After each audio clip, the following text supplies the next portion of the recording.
Hey guys, and welcome to another Titan Tries. This time we're going to be taking a look at a game that has been recommended to me quite a few times over the years actually, and it has been on one of my lists of games to examine for, wow, longer than I've been doing Titan Tries, to be honest with you.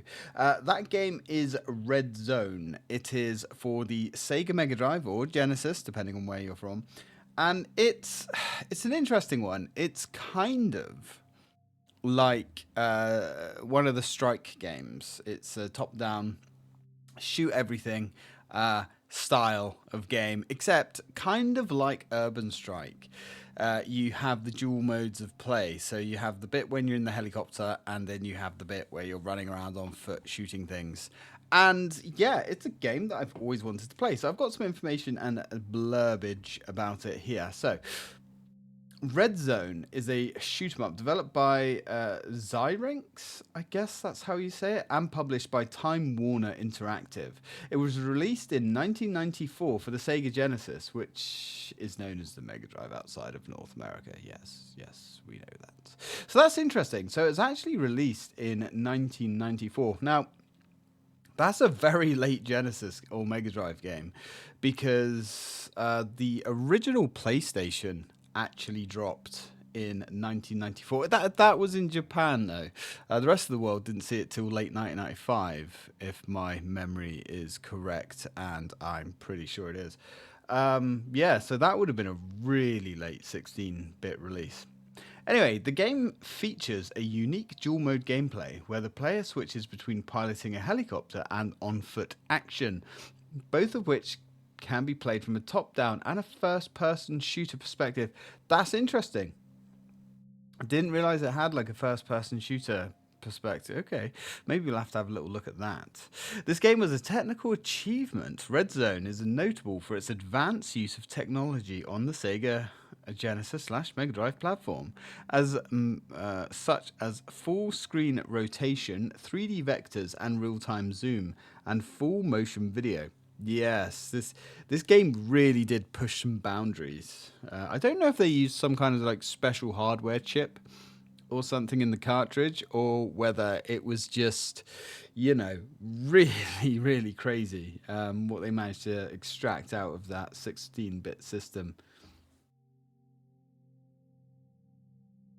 So, the technical feats were quite impressive for the time, as the Genesis / Mega Drive hardware was not typically capable of such effects, and that's true. A lot of those effects were absolutely possible on the SNES because it had a lot of hardware features baked in, but the Mega Drive didn't. But this game kind of proved that with the right technical know-how, they could be utilized. So the game's plot revolves around a military takeover of a small fictional country called Zystrain. Yeah, sure. With themes of mass deportation and torture during the annexation. Oh my. The game received mixed reviews, with some praising its combat and aerial sequences as innovative, while others criticized the difficulty and learning curve. Electronic Gaming Monthly, oh god damn, I remember that magazine. Yeah, good lord. Rated the game 6.8 out of 10, and GamePro, I remember them too, had mixed feelings about the helicopter handling and graphical intro. Curious, very curious. Okay. So the legacy. Despite mixed reception, Red Zone has a place in gaming history for pushing the technical boundaries of the Sega Genesis. And then we have a little bit. This is interesting. The developer Zyrinx released a beta version of the game to the public domain, which was an unorthodox move at the time. Yeah, so they released like an unfinished version, but probably most likely very playable version, just out there for everyone to play. Very, very interesting technique. Kind of reminds me back on the old DOS games and, early PC, Windows 95, when companies used to release their games as shareware, or at least you get the first few levels or something like that you can share amongst your friends. Doom was notorious for doing this. Interesting stuff. Now, I have played this game a little bit before. I didn't get very far because this game is hard. All right? It's crazy hard, but I think it's hard in the same way that the Strike games are hard, you know? They're very difficult to learn if you're not familiar with how they're supposed to be played. And I'm sure that's the same for this game. I will at some point have a proper deep dive and a proper go with this game when I've got a bit of time. I'm hoping I have a very cool device on the way for my birthday next month. This is going to make playing my backlog and stuff like that a lot easier. Oh, Nintendo Switch, your days are numbered. Anyway, let's take a little look at this, shall we? So we might, because this game is so hard, we may actually use some save states just so we could potentially see a little bit more. So with my trusty 8-bit do M30 in hand, let us go. This game features rotating background graphics. Okay, cool. Time Warner. 1994, eh? Wow. Dictator declares a nuclear war. Okay. A little bit close to home. Oh my god. What?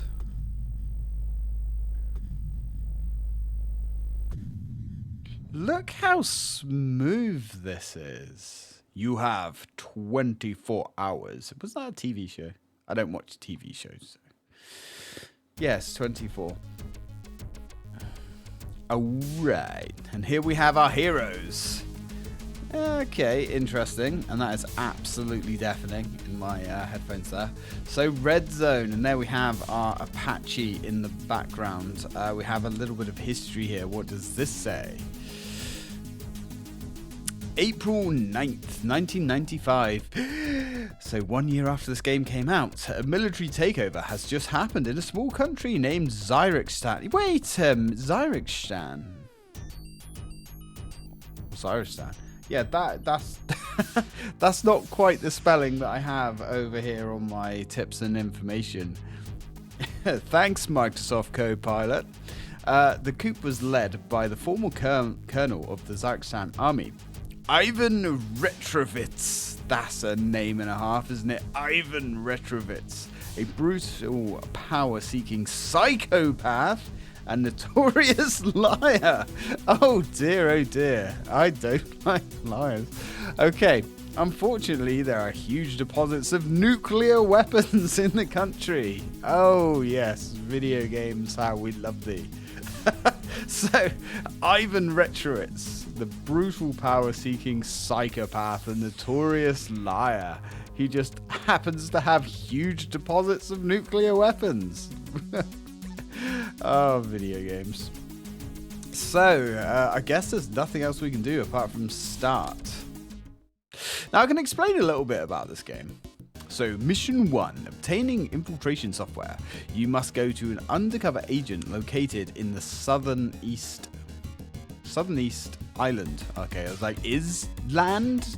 Okay, island. And obtain a disk containing a piece of infiltration software designed to stun the enemy. Early warning system. So that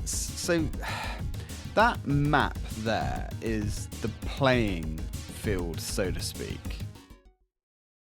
And from what I can understand, and I may have to put a pause in this video once or twice, but from what I can understand, if we push start here, that's our map. And this is where the entire game takes place, apart from when we drop off and we go inside buildings. Now we've got these symbols on the map. I believe R are repairs, A is ammo, and F is fuel, kind of like what we would experience with a Strike game. Now, if we push right on the D-pad, I think, yeah, we can scroll over to this multi-function display. And again, very much like a Strike game. In fact, brutally like a Strike game. Just kind of curious, did EA have anything to do with this game? No, maybe not. No, they didn't. We have more in-depth looks at things. Like if we go to our mission, it will just recite what the thing's already told us. This is very smooth as well. We start on that island in the middle, so we need to go have a little chat with a man about a dog. Now, if we go to, I think C, yeah, so C takes us back, and then I think it's B to select. No, it's A to select. Now, what we can do here is we can actually scan the area and push A to zoom in. And that's going to enhance everything. And it's actually going to like show enemy positions up and stuff, which is really freaking cool. Now, then we can also have a look. And I believe if we push A or B or something, somehow you can actually, right, okay. So you can scroll down and go to info for things and it will tell you what's what. So we have a damage indicator, and this is one of the rubs of this game. You can see our Apache there. Now we can get engine damage, we can get tail damage, we can get weapon damage. And this is pretty crucial because if your tail gets damaged, your helicopter doesn't really fly very well. If your weapons get damaged, they don't work and they run out of ammo. Engines, it's pretty interesting, and it's a pretty advanced kind of system that they've got in this game. But your helicopter's pretty tough, right? No, we are literally made of paper, but we've got, cannons, 1,200 rounds, we've got 74 rockets, we've got Hellfires, and we've got Stingers. Now, there are loads of missions and objectives to do on this map, and from what I can understand, from what I kind of remember, you can do missions out of order, sort of, like a very strike game esque, shall we say. And you can save yourself a lot of time. But anyway, let's get into this game. And I am going to drop a save state because, now we've waffled all that up. We need to start heading in this direction. So we do have fuel limits, we have ammo limits. Our guns are on the A button. C is our rockets. And C is our Hellfires and Stingers. So C scrolls through our secondaries by the look of things. Yeah, got ya. And A fires your guns. Sweet. Let's go. Now, enemies are interesting in this game. Like these guns, for instance, these rocket launchers, they actually only fire at you in the direction that they're facing. And you can obviously exploit that. And learning the strengths and weaknesses of the enemies is kind of like a really big deal in this game. Ooh. And everything can really do some nasty damage to you. Now, that red marker ahead of our helicopter actually shows us the waypoints. That's where we need to go for our next objective, which is really bloody crazy if you think about it. Now, the heavy machine gun that's actually... see, our rockets have been damaged now. But that heavy machine gun that was firing at us, that we can actually turn off if we go and do a certain objective early. And that's actually going to save us quite a bit. See, one of our rocket pods has been damaged, so we've suddenly got half the ammo that we should have. It's a really cool feature, but man, does it make things hard. So anyway, let's go have a chat to a man about some kind of data chip or something. Now, the graphics are weird because when we're flying around in the helicopter, everything looks pretty cool and really crazy detailed. Yeah, for a Mega Drive, of course. But when we go into this top-down kind of walkie-walkie view, it's interesting because our character kind of looks like he shit himself. And it just looks really cartoony. I'm not sure how... Ooh, that's a grenade. And we can jump. Oh, we just jumped into the fire. That was rather stupid, wasn't it? I'm not sure how we go into first person, but whatever. Here, you need this disc on your next mission. It contains a virus. Insert it into one of the enemy computers at the computer center. Alright, right, let's go. Now we're going to drop a save state. Because straight away, we start off with a time limit here, which is great. I would love to tell you how to do this next mission, but I'm not really sure. So find the military base where the Zarkstan main radar complex is placed. Destroy the radar complex, enter the control center and install the computer virus. By the way, it might be wise to cut off the power supply for the base. Yeah, maybe. Oh, we actually don't have okay, we don't have a time limit just yet. That's curious. I thought we did. Oh, there we go. Seek and destroy the main radar within 1 minute. Yes. Yeah, so this is where things get a little bit delicate. Now, technically what we could have done, if you know the game better, we could have destroyed the radar first, and then we wouldn't have so much time pressure here. But of course, ooh, these homing missiles really hurt. But, ooh, yep, they hurt. Oh, we're going down. We are going down. Rockets are damaged. Everything. She's gone, son. She's gone. We are smoked. And then we see this really smooth, like, visual of the, you know, terrorists destroying the world. Yeah, that's what they do. This nuclear war will create a nuclear winter that will kill most life, and radioactivity will render the world uninhabitable for thousands of years to come. Death before dishonor. Yes. But luckily, we have the power of save states. So, you know, we can just walk back time, baby.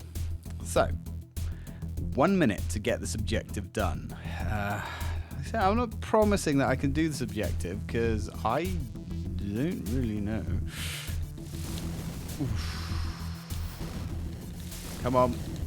Oh, that hurts. Okay, we actually locked onto him out of Hellfires. Oh, we was using Hellfires there. Of course we were, because we ran out of everything else. I can't... I can't fly the helicopter anymore because it's balked. Oh no. Okay. Well. Yeah. Missile launch in 20 seconds. Our radar is gone. We're going down. Yes, we are. We are absolutely going down. Mistakes have certainly been made. Oh, Jesus Christ. Definitely, oh, well, I mean, we're dead anyway. We're dead. And, yeah. Right, let me see if, if I load, yeah. Okay, right, let's see. Trouble is, we can't even get a repair, I don't think, because we have, like, no time. Time is running out. I know time is running out, but I don't know what to do. You've entrusted the world's safety to an idiot that doesn't even know how to fly his helicopter. Right, there's a repair. Grab the repair. Grab the repair. So unlike the winch, that's not a repair, is it? Yes, that was a repair. Okay, cool. So now we have like 13 seconds. Can we fly through this? We actually can fly through that. I think we can follow this lightning. Yep, he's gonna nuke the world. He's gonna nuke the world. Alright. So, let us see if we can thread the needle. No, we can't actually go through here. Oh god, that's what we want. That's what we want. There's the radar. Okay. I think we actually... I don't know, to be honest with you, if we need to destroy the radar there, or if we've got to land. Hang on, let's go get a repair and go from there. But you can see, just how brutal this game is. Just trying to land is hard because we're fucked. Okay, we're good. Let's see if we can quickly... You know what? I might drop a save state. Right, this is where we need to be. We probably should have cut the power, to be honest. We've got stingers, but we can't use stingers. That's where we need to go. Ow, ow, ow. Hey, there we go. Main radar down. Sweet. Well done. And now we can land. Let's just put a save state down. Right, now we get to choose our character here. And as far as I know, they're all different. We've got Shades, Rocco, and Mirage. I don't really know the difference between the two. Let's play as Mirage, because she kind of looks like a Ada Wong type.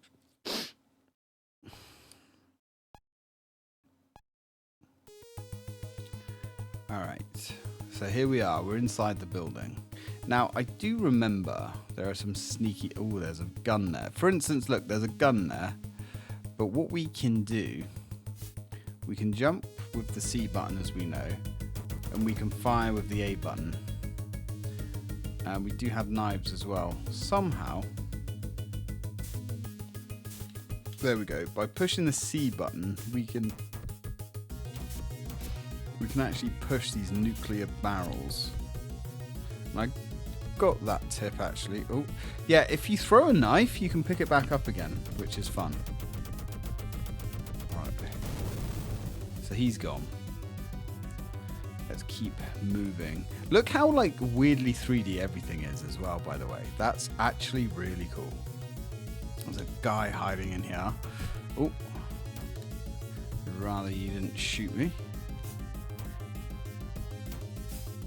So we can actually, like, throw a knife at him. Oh, look, we can, like, leave blood marks everywhere. If we get on these sandbags, another tip that I've got from doing some research, they can't shoot you because you're technically on a plane above them. But for some reason, we can still throw a knife and bounce it off a wall and he'll still die, which is interesting. Ah. We don't have any explosives. So this room looks a little bit questionable. Don't know. Oh god. If we can destroy that, we can. We're out of ammo though, which is not too fantastic. Ah, that's... I guess that's health. Ah, another man with a gun. Unfortunately, we... Oof. Just throw a knife in his back. I don't know how we get ammo. I'm not sure, but we do have knives, so... Oh dear. Bad. Let's throw a knife at the bastard. Sneak over this guy. Get him with a knife. There we go. Ammo is... We're running out of knives, though. Oh, hello. Hello. Whoop. Alright, it's fine. Sure. Oh, evening. Whoop. Oh, just got him with a knife. Oh, ammo. Is it? Is that ammo? No, that's explosives. Okay. Not quite what we wanted. But I suppose we shall accept it. Is there really no ammo? Man, that's tight. Jeez. That's tighter than a duck's ass. Alright, well. Let's go see what was in this other bag. Or this other box, I should say. Hopefully, we've got some good stuff. But this game is fantastic.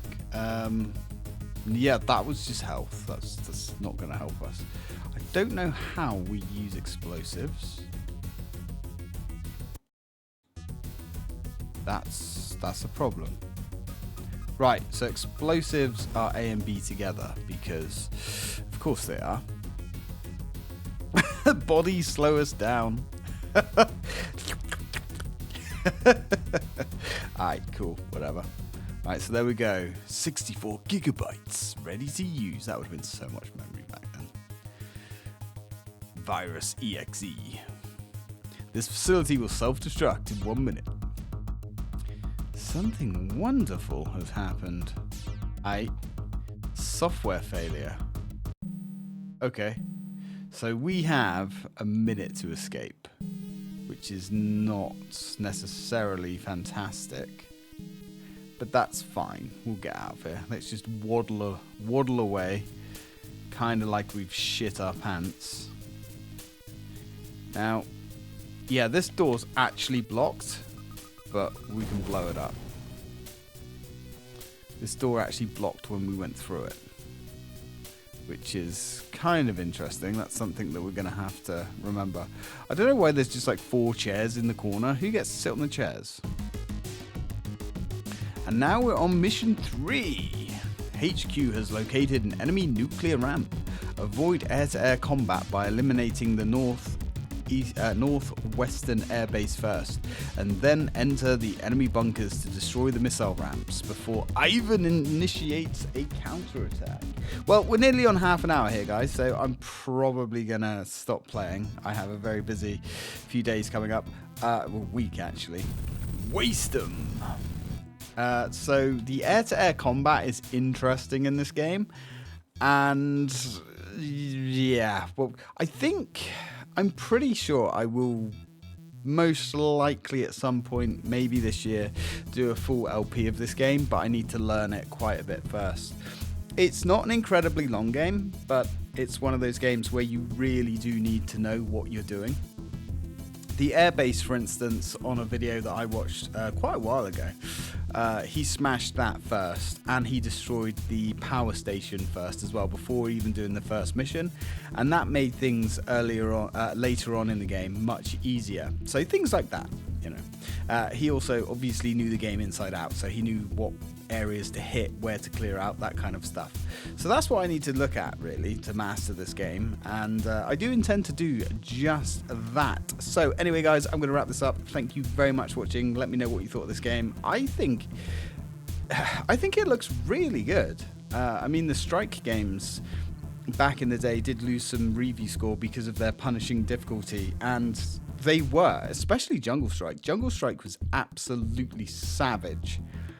But like with most games, I guess, when you know what you're doing, they're not that bad. They're more than doable. So thank you very much for watching, guys, and as always, till next time.